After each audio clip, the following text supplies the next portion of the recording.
Well, there is a homeless service that we have, but that is based really on prevention.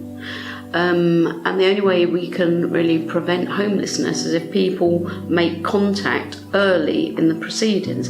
If they have a fear of getting into debt, maybe with their rent, or they hear that the landlord's selling the property that maybe they're renting privately, early intervention is the best way of stopping homelessness.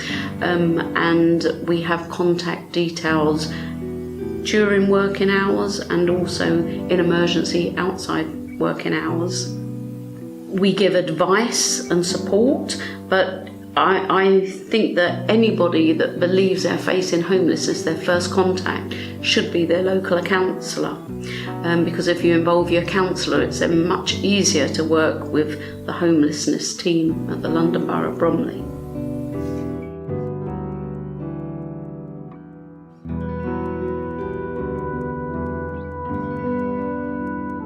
Well, I found mainly when I was homeless, the government didn't really play too much of a part. Obviously, I got my benefits from the government, but that's just standard for every person. I found it was more the churches and charities around Bromley that helped me for food, shelter and advice.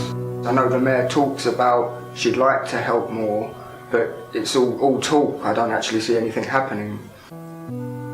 Where I lived in Penge, almost every church had a food bank.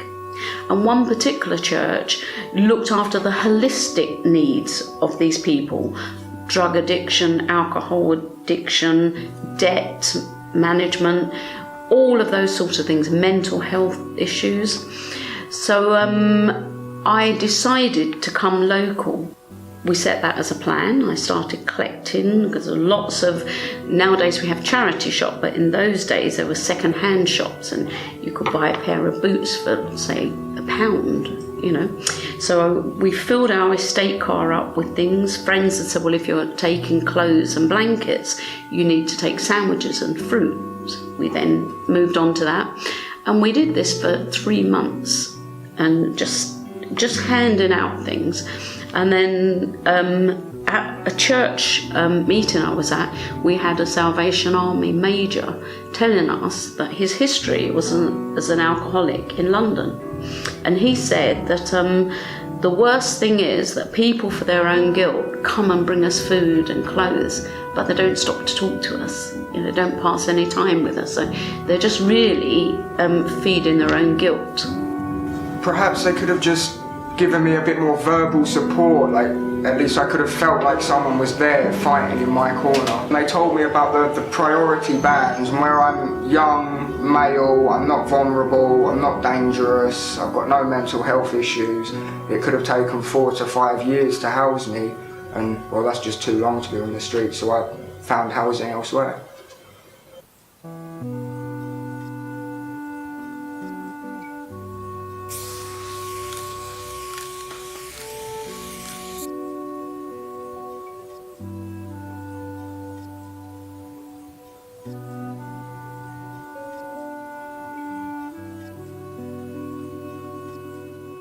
Thank you.